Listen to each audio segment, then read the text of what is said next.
Hey, folks, you're listening to the Jobs Podcast. I'm your host, Tim Hendricks, and today we have Dan Reiter with us. He is the Vice President and General Manager of the Springfield Cardinals in the great state of Missouri, in Springfield, Missouri. So, welcome, Dan. Thanks for joining me today. Hey, glad to be here. Thanks for having me. You bet. So, let's go ahead and start off like we always do on the Jobs Podcast with a little bit of origin story about where you were born and your upbringing, and we'll just go from there. Yeah, I was born in Tulsa, Oklahoma. My dad was, kind of from just south of St. Louis. My mom's side of the family was in Springfield. They met in Springfield, but got married and had me when they were in Tulsa. We lived there. I've got a younger brother, younger sister. We moved back to Missouri when I was in about third grade to Sedalia, Missouri. We were there for about 4 or 5 years and then came back to Springfield. So my family's been here since I was in eighth grade.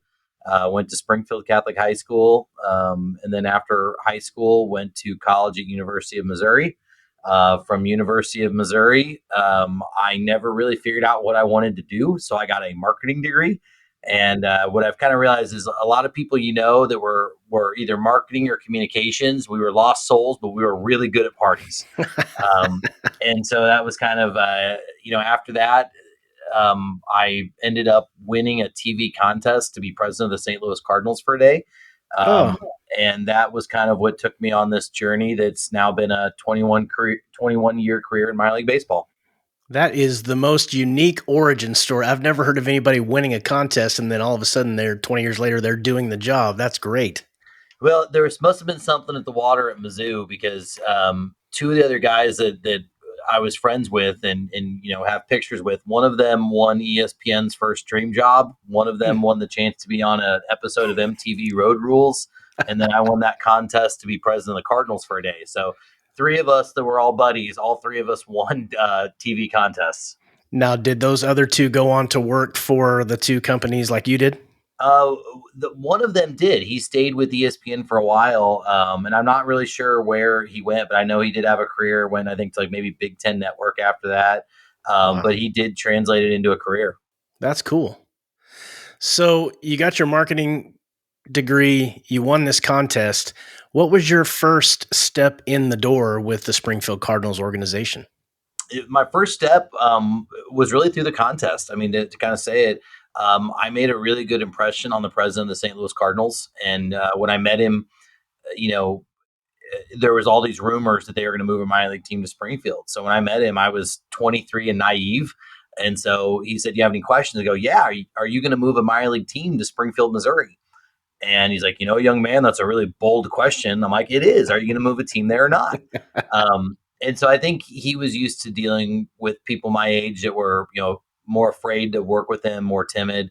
And I think that he just kind of liked that, I was outgoing, talked to everybody. And so he actually told the people that were interviewing in Springfield, like, "Hey, give this guy another look." So um, they were only going to interview and hire 5 sales reps, but because I had made that good impression, I was actually the throw in hire in year one. So I was rep number 6. Um, and so really that contest got me in the door with kind of that extra position where I started out as an account executive doing ticket sales. So the advice there is take your shot when you get the opportunity, just go for it 100%. Oh, absolutely. And I think especially as I talk to college classes, um, it's to not be intimidated by others and to talk to everyone like you talk to a friend. And I think that however you want to phrase that, take your shot, not being afraid. I still think a part of it is just communication and not just knowing how to type or how to write or talk fluidly in a professional manner. I think just being able to talk to people and connect. And really, that contest, they picked me because they said I was natural and that it seemed like someone that it would be fun to follow around.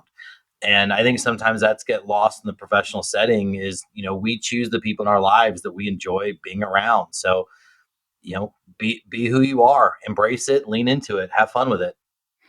So, sometimes when I deal with people in sales, you can tell that they're kind of putting on this persona. It's the salesman shtick where they're trying to sell you on something as opposed to finding out what you want or just relating to you as another human being. And I think what I'm hearing from you is you came in and you just treated them how you would like to be treated. You were aggressive, you were assertive, but you were just yourself. And that, I think that's probably, from what I'm hearing anyway, it sounds like that's really what got you in the door. Oh yeah, and I still am that way. I will never be the most professional speech giver, the most what I'll say, following what makes a good salesperson, any of that stuff. Like I don't know if I do any of that well, but I just try to take the time to connect. And I think the other part of that, though, I will say, is believe in your product. And I think if you can believe in your product, you can be authentic, and then you take the time to connect. That's where you get a good recipe. And some people are in sales to make money, and other people are in sales because they believe in a product. And for me, especially the economics of minor league baseball, it's very much that I'm in it because I believe in the product and like what I do. What what do you do in marketing for a minor league baseball team? What is a day in the life of kind of like? It varies day to day, and I recently was being followed around from a media outlet wanting to do a story, and that's what I had to explain. Like, we've got in season, we've got off season. You have game day, you have non game day. When you deal with a major league baseball team, a lot of people have one specialty. In minor league baseball, you kind of are a jack of all trades. Today, for example, my morning started with talking to a third grade class, followed by coming in and doing a tarp pool, a meeting on our marketing content creation, followed by a meeting on our public relations program. Before I had a couple of one-on-one meetings about a church program and a different ticketing program. So, and then this afternoon, I'll talk to both managers, umpires, um, I think I've got a tour scheduled to take people around the ballpark. So there's really no rhyme or reason. And honestly, I think that works okay with my personality. I think some people, if they liked structure, would probably think this job is insane and they wouldn't want any part of it. But for me, that's a part of the joy, is that it really does vary so much. Every day is a new day. It's all different. Yeah. So it's kind of like, what's today bring? Let's roll. So you started with marketing, you worked your way up. What was your next step up the rung with the Cardinals? Yeah, I'd say I started in ticket sales, Oh yeah. and I think that's where, especially when I talk to a lot of young people, I think people are afraid of sales, but that's really where you have the most entry level jobs with opportunity. And I don't think it matters what field you go into. I think sales is something that benefits you because ultimately it's convincing people around you to do to have a course of action. Teachers need to convince kids to do things. They need to convince parents to buy in. An engineer needs to convince another company to go with them versus someone else. I think sales is really all around us. So I started in ticket sales, and then when doing ticket sales, they kind of realized on the side I did have a knack for some of that marketing and those personal interactions with fans. So they started having me kind of be the backup MC during games, and I loved that. And it kind of got me some exposure to a whole bunch of new people. And I think it really started in the ticket sales. You add in some of those game day promotions, and then it kind of turned into more of management and not just worrying about what I did for my job, but worrying how to make other people around me do better. And that's kind of really, obviously have had different job traits, but I think ever since my either third or fourth year here, I've had people reporting to me, so that it's not just about making me better, it's making other people around me try to be better too. As I talk with you, I can quickly tell you're more of an extroverted personality. I What think that's a fair assessment. well, and I'm kind of that way too. Do you find a lot of folks that are in marketing or sales or ticket sales or whatever it would be, are they typically more extroverted, or do you find people that are a little more reserved or introverted that also have found success with just a different approach? Yeah, you want to find success. You don't want to find an introvert or an extrovert. And I think that is um people can do it different. And I've talked about, I ran our a little league program, and then as soon as someone else ran it, they did things I hadn't done that was better. They improved it. It was great. And I think that even when I would be the primary trainer of salespeople for many years here, I would try to tell them, hey, here's my path, but you've got the autonomy to figure out your own way. If your way is more productive, then awesome. Let's start training other people. But if it's not, then I want you to come back to my playbook. And I think that that's kind of both sales and marketing is that you want to have a structure that you can tell them how to succeed and what the path is, but you do want to give autonomy to try it their own way. Um, but I think there just has to be an understanding between both parties that if it's not working, then here's what we need to fall back to. And I also think when you're interviewing, it's about you find what you're looking for. And I think when I was younger, I wanted all 100% alpha personality extroverts. And then they realized, like, okay, it's not about that one personality trait, it's about personality and fitting into a team and starting to realize that, if you look at the NBA, for example, you don't have a starting five of all high scoring shooting guards. It doesn't work. You have to figure out where your role players are. And I think that building a sales and marketing team is very similar. I will say, I think that the marketing creation, um, there is a lot more introvert personalities. They like to be behind a camera, behind a computer, behind the social media posts. Like there's a type of people that like to be behind it versus the people who want to be the voice, the person that's out there, the face of the organization. So I think the marketing, especially, you have both introverted and extroverted. I think in sales, it's pretty hard to be introverted, at least in our industry. I think if you find people that more maybe are able to do it with, email marketing or email sales only. But I think that just the concept of talking to people makes salespeople almost have to be extroverted. I'm not in sales and I never have been in sales really other than some jobs when I was younger, but is I've always gotten the impression, and it could be incorrectly, that sales is usually a numbers game as far as the more people you talk with, you just got to keep talking with people and eventually the numbers work out in your favor. Is it still kind of that way, or is sales turned into more of a sniper type of an approach where I'm going to develop a relationship with this one person and I'm going to really sink into this one person versus just superficial with everybody? Well, first, I don't think it's fair to say superficial to everybody. Well, yeah. I don't think that's a fair statement. Hmm. But I think that it really depends on what you're selling and what your market is. In minor league baseball, we want everyone in the area to come to the game, so we want to talk with everyone. Now, once you start a conversation, you have to dial it in and figure out more about them.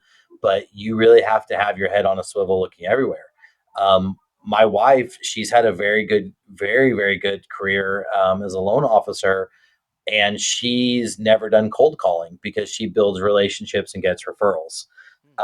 She's worked with people that they joke is calling it dialing for dollars. Is they'll go through 150 calls a day and they'll get one or two, but they'll make their money and they're happy. So I do think that there's no one size fits all in either sales or marketing. Um, but I do think once you are able to talk to someone, you still have to connect. Some people do it more with facts, some people do it more with a rapport. You still have to have connection, though. Did you have any mentors when you were early on? One person that really gave you a lot of solid advice and took you under their wing and kind of guided you through it, or did you learn a little bit from everybody as part of a team? Yes and yes.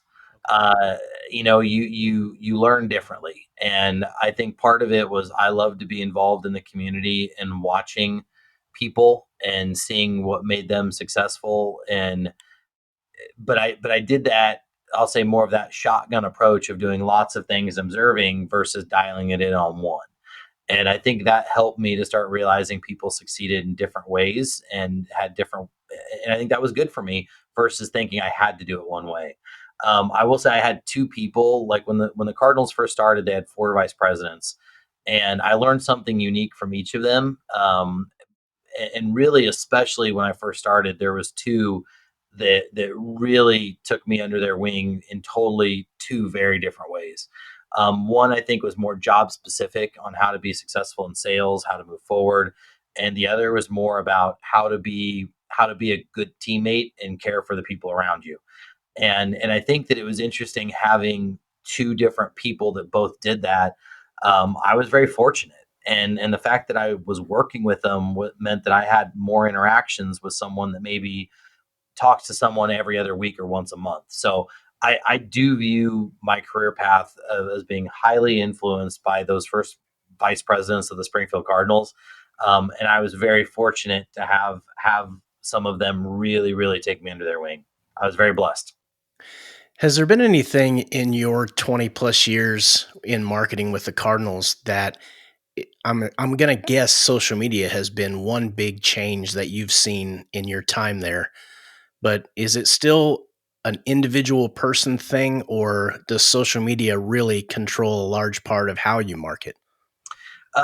It's absolutely a huge change, and really, what I try to help people remember is that when the Springfield Cardinals started, there were no smartphones. And once you had smartphones, people they watched the game different.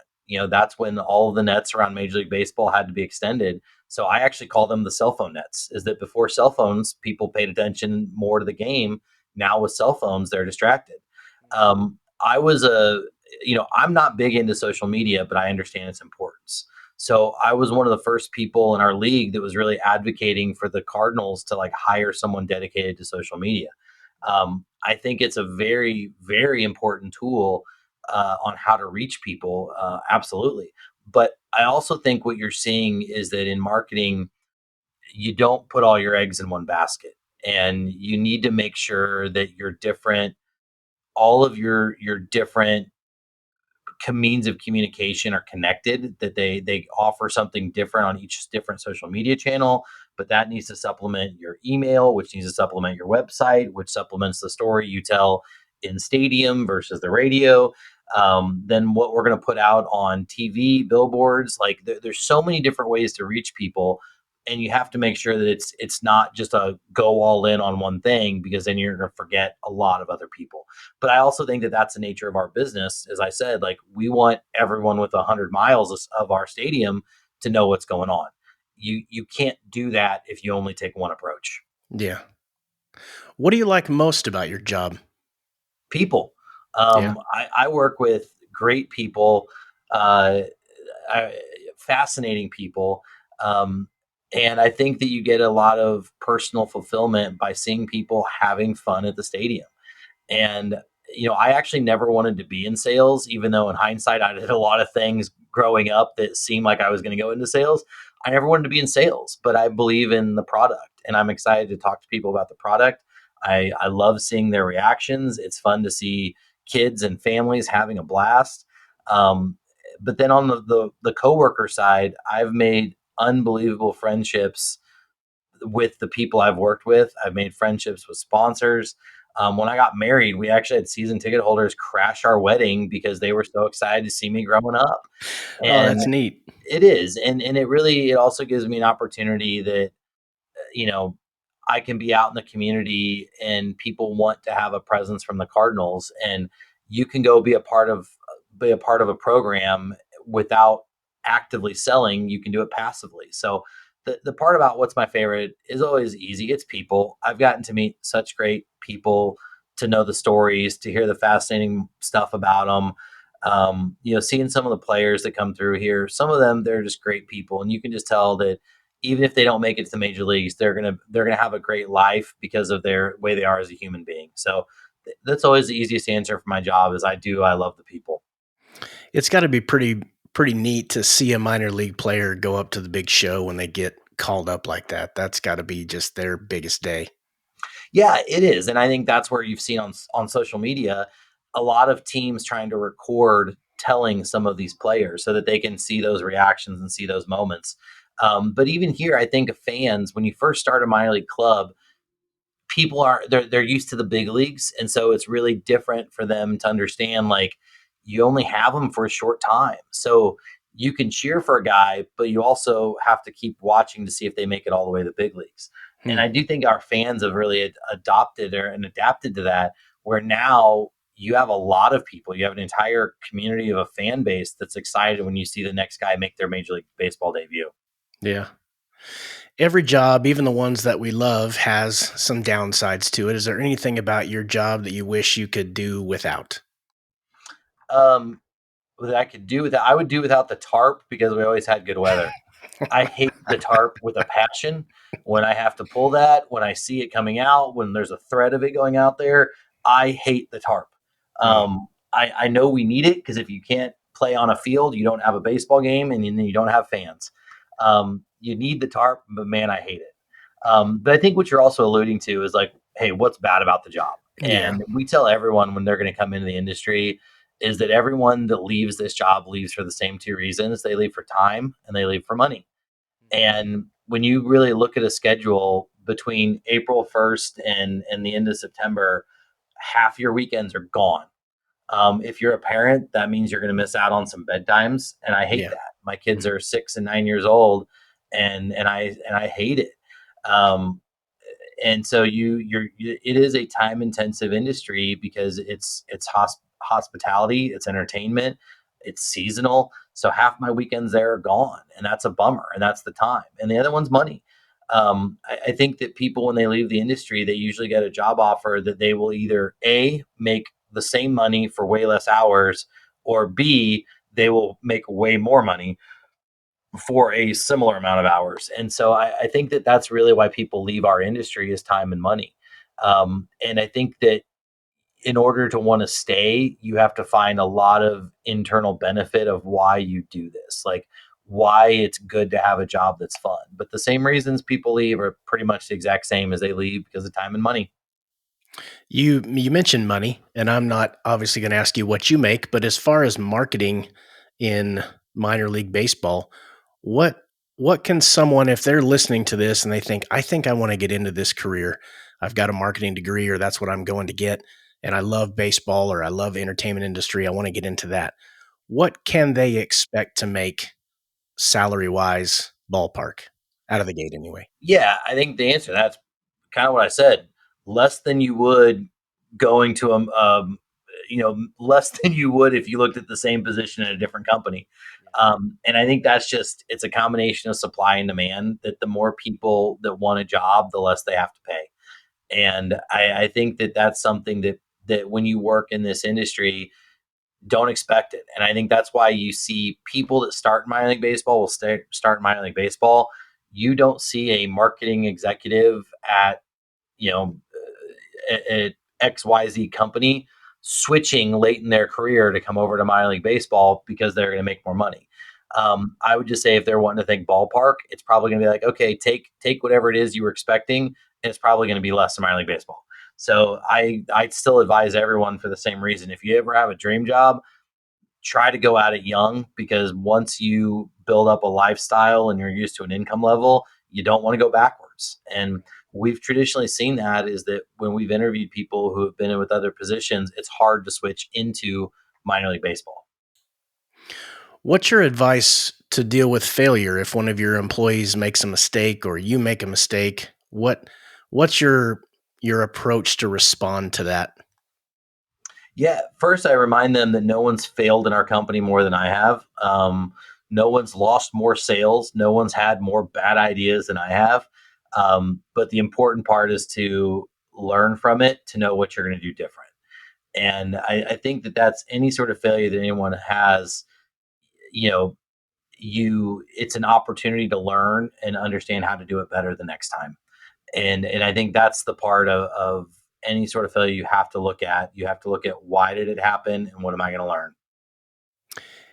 If as you look back on your career, it's I know we can't live in the past, but if you looked back, is there anything that you would do differently in your journey to be where you're at now, or was the journey part of what made you who you are?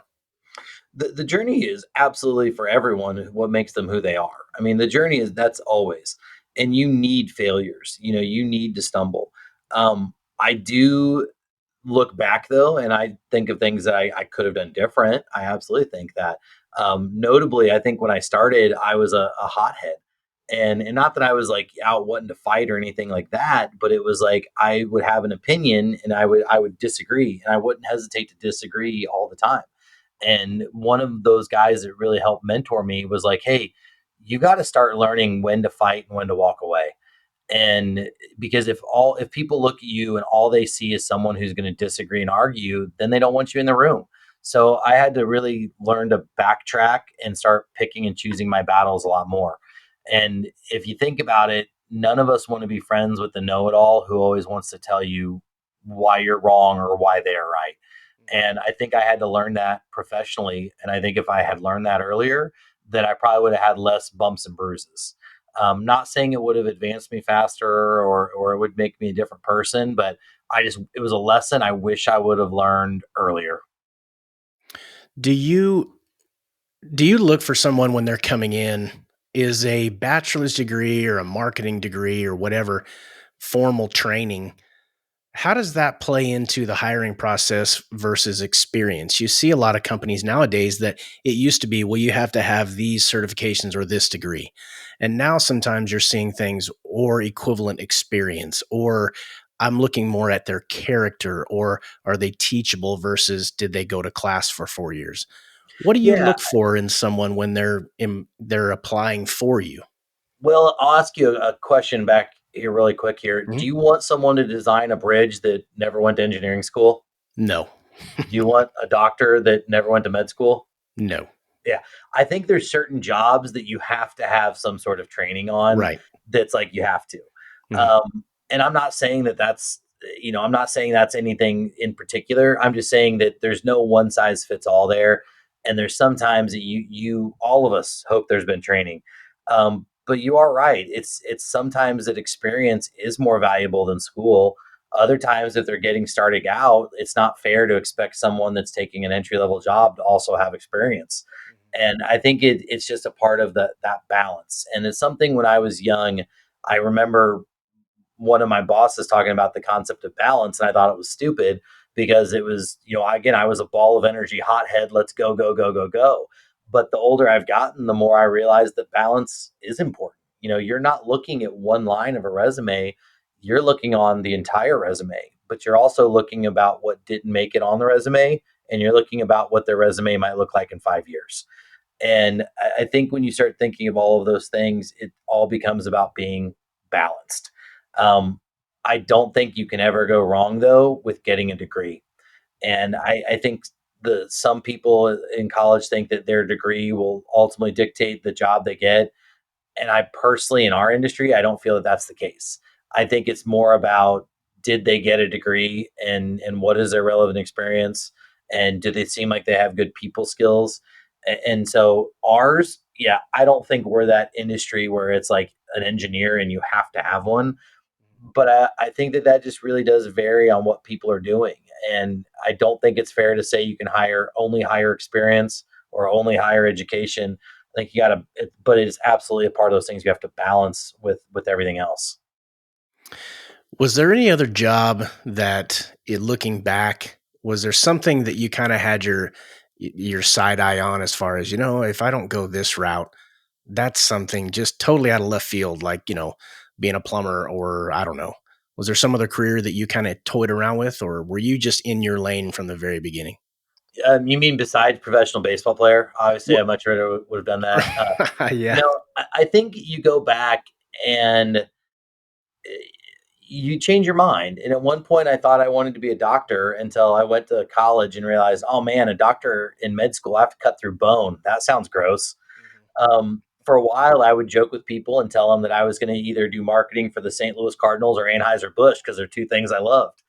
And what's really funny is that in hindsight, yeah, I work for the Cardinals, and AB is Anheuser Busch is a partner, and we want to sell a lot of their beer here. So it's kind of funny, going that route. But it was really more of a punchline. When I won the TV contest, they recorded me and had a camera, 2 feet from my face, and I loved it. And I think if I had experienced something like that younger, I probably would have wanted to go all in on journalism because I still love microphones and interviews. I love to say I've yet to meet a microphone I didn't like. What is it about that medium that you just really are drawn towards? I think I'm a storyteller, just by nature. I think when we're around friends, when I'm with sponsors, with ticket holders. I love stories. I love to hear stories. I love to make up stories. That was more when I was younger, but it's I think that it just comes down to some people are storytellers, and I still love telling the story of the Springfield Cardinals any chance I get. And I think when they hand me a microphone, it's my opportunity to tell a story and to try to be as entertaining as possible when doing it. Hmm.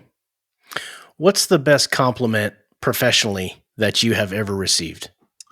Um, Best compliment that I've received. I'm going to go back a step here. And actually, I remember being in high school, and my high school counselor, uh, he told me he had been in education for, I think he said over 25 years at the time, and said he had never had a more well rounded student than me.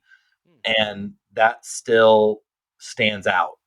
Um, and it still stands out as something that was really kind, that he'd been around thousands of students, and for him to say that one meant a lot.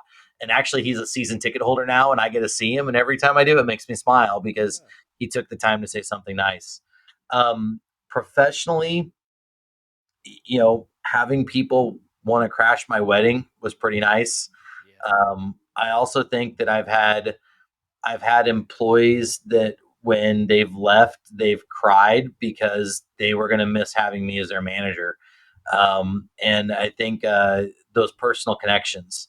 I've had two people that I've worked with that asked if I would get ordained online so that I could do their wedding for them. And a third one I lost out because they asked their cousin instead. So, but I was number two, and it still made me feel good. And so I think when it comes to the professional side, the things about the personal connections and the friendships, and you mean something in other people's lives, that's what matters. I think whenever I get to, hopefully this is decades from now, but I hope my tombstone talks about being a good husband, friend, father. It's not going to talk about being a good employee at the Springfield Cardinals. And I think that's why those things that matter the most are those personal connections. What is next for Dan in your career? Do you have any bigger aspirations or? What's next for me is I'm in a stage of life where it's about being dad, Yeah. and I I love my job right now. I do, and I think my kids are growing up around the ballpark, and they love it, and they have fun, and they want to bring their friends. But right now, like I said, my kids are 6 and 9 years old, and my career is about being their little league coach and supporting them when they're playing soccer and basketball and art projects and field trips. And to me, that's the most important. What's next for Dan Reiter? The rest is just details. Do you get to bring him to the stadium very often? I do.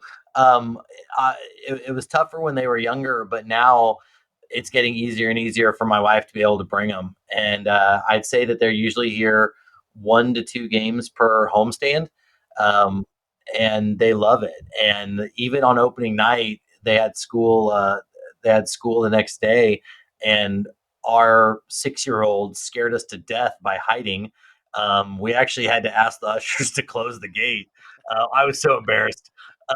But it was because he didn't want to leave. He's like, I don't want to leave. I like it here. I want to stay here. And as much as I was furious, it also makes me happy that he's wanting to stay at the stadium. Yeah. And I love that my kids want to be here, and they also want to know when's the next time they get to bring their friends.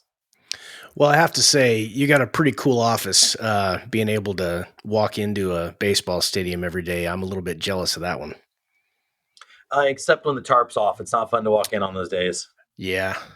I got to tell you, Dan, I've never really talked to anybody that works in professional sports like this, and this was an enjoyable interview. I appreciate you taking the time to lay it all out and give us a bit of a deep dive into your unique career. Well, thank you. I appreciate you saying that. I love what I do. I think minor league baseball is magical. It's filled with great people and great stories, and each one of those minor league markets, it connects with their community in a very meaningful way. And I really do think that I was blessed to have been able to do it for 21 years. Um, and I hope I'll have the ability to keep doing it for a little bit longer.